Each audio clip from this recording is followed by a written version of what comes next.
I'm Mark at PysoniQ. I'll show you how easy it is to convert your Python source code to ultra-fast assembly language. Click Try PysoniQ in the upper right corner. That takes you to the Translate Python to Assembly page. Select the Windows or Linux radio button for the target platform for your extension. Then click Select File to Translate and select your Python file. I've already timed my code and I know I want to select number 5, so I select that one. Then click Create Extension and progress messages will appear. Translation in progress, extension in progress, extension delivered, wrapper delivered.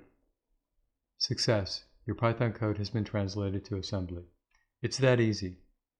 During the beta test period, you will upload your Python source py file and PysoniQ will email you a link to receive your extension with your C-types wrapper.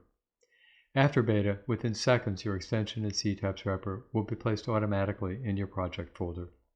For more details, see the Tech FAQs on the website, and the PysoniQ blog has technical articles about the technologies used. And join PysoniQ's private beta today. Thanks for watching.